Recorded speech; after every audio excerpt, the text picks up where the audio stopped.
You're tuning into Black and White Sports on YouTube. The no-holds-barred truth on sports. The main event starts now. All right, Black and White Sports supporters. Well, one of the most surprising results from night 2 of the NFL draft was the drop of Adonai Mitchell out of the University of Texas. I'm not going to kid you. I thought he'd be gone in the first 3 picks of the second round. A lot of people thought he was going to be the back end of the first round. He did not get drafted until the 20th pick in the second round, and the Colts may have found themselves a steal. But, guys, if you watch the draft, getting 20 picks in takes a while, okay? So, I watched as the Patriots decided to do a different thing at receiver. This guy was heavily rumored through the sports media world in New England. Mitchell was going to be the pick for the Patriots. And several other teams were going to really want him. And all of a sudden, I'm watching these other wide receivers drop off the board. And then came a report that surfaced that there was some issues involving this guy's attitude, supposedly. And when I tell you that Chris Ballard, the GM of the Colts, has come out and taken a flamethrower to the media over this report, now, I'm going to be the first to tell you he kills me. Because he puts in here our typical leave unnamed sources, bad interviews. I get that, but again, almost no news you would have nothing to read. I'd have nothing to make a video about. There would be no news if it wasn't for unnamed sources or anonymous sources. It's just the way news is, regardless. And you have found out many great things over history that you wouldn't know if it wasn't for anonymous sources. That's just part of it. But if these reports were false, I'm going to tell you, then Chris Ballard rightfully took a flamethrower to either the media or the teams that tried to crush this kid. But there was a report last night that came out about the fact that this kid had a real attitude problem. And he wasn't locked in to the meetings with teams. He seemed disinterested. Okay, well, that's the report I kept waiting on involving this guy. Why is he dropping in the draft? Now, it should be noted, if you come over here to the NFL Network, this is, I think this is Lance Zierlein that did this report.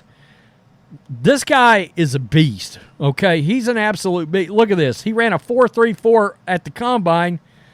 And, guys, he's like 6'2", 205. He's a monster. Some of his catches, and, guys, he played for Georgia and he played for University of Texas. He was a projection 1-2. You see his comparison right there, folks. George Pickens, somebody that we have covered a lot on this channel. Oh, boy. I mean, look, if we're talking strictly skill set, whoa, look out. George Pickens is got an immense amount of skills. The problem is attitude issues, right? So let's take a look at this. The Colts were able to draft wide receiver Adonai Mitchell with the 52nd overall pick on Friday night, which was later than Mitchell would have liked to come off the board after a productive season at Texas.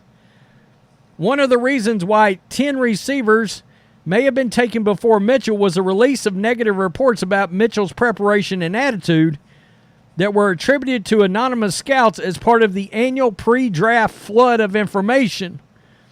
After the Colts general manager Chris Ballard ended Mitchell's wait to enter the NFL, he delivered an impassioned rebuke of those reports. And guys, he scorched the media and whoever put these reports out there, he crushed them.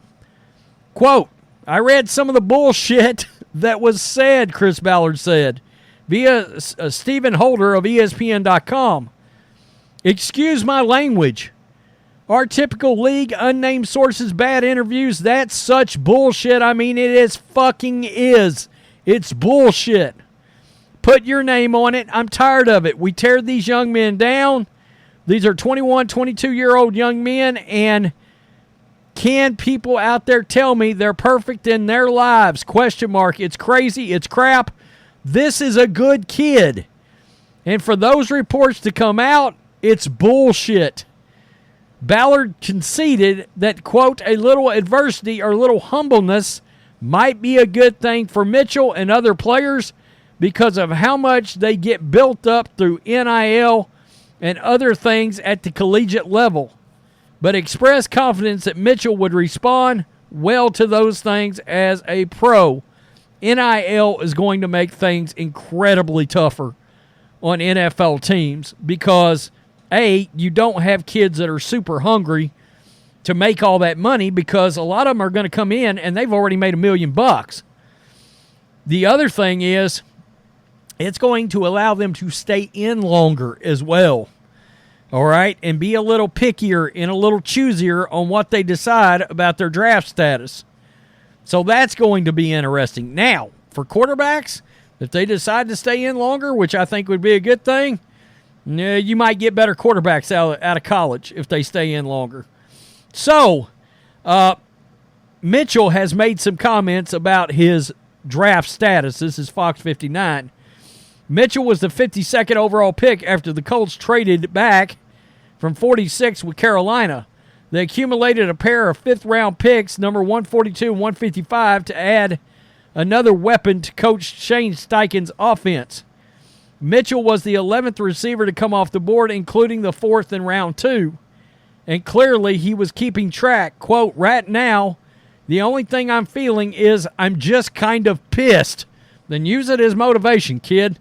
Mitchell said in a Zoom conference call, I don't really know what other way to call it. He occasionally pivoted to being excited to join Anthony Richardson-led offense. Look, you got Richardson, you got Michael Pittman, you got Mitchell. Jonathan Taylor, look out, folks.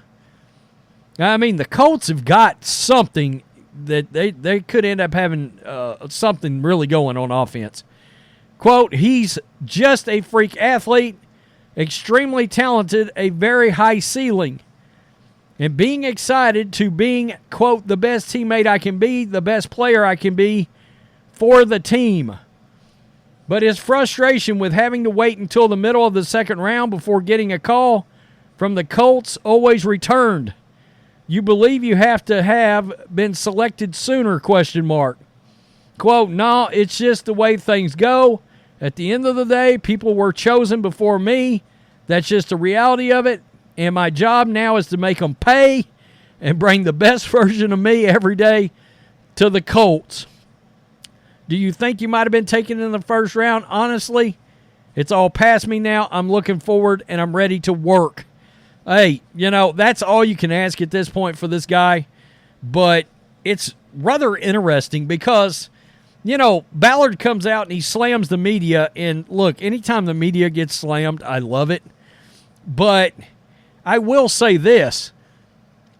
The thing about this is so many people involved in the NFL, and I'm talking about general managers, assistant general managers, coaches, players, all of these people, owners and agents, they are all talking to the media. All right? Some of the very people that go out there and bitch about the media have really good relationships with the media. So, it's kind of a funny thing to hear that. But, I mean, it's the whole league is talking to somebody. I mean, it's crazy. It really is. But, sort of the same thing happened last year, right? Remember all the crap that came out? C.J. Stroud. People were like, are they trying to get him to drop? They don't know what's going on. Nick Caserio, the Texans, didn't listen to any of it. He was like, no, that's my guy. I'm just not going to tell anybody that's my guy. They selected him, and he had what? The best rookie season we've seen for how many years? Well, certainly one of the best ones we've ever seen at quarterback. And a lot of it was bullshit reporting out there before the draft. And we call it lying season. It is lying season. And they all have their own agendas. It's crazy. It really is. I think the Colts, provided this kid stays focused, he certainly got the skills. He could be a superstar. And teams like the Patriots made him severely bleeped up. I saw who they took, Polk, and yeah, he ended up being a stud. I'd have taken this guy before him, though. Peace, I'm out. Till next time. Thanks for watching the show. Be sure to like, comment, and subscribe. Be sure to tune in next time on Black and White Sports.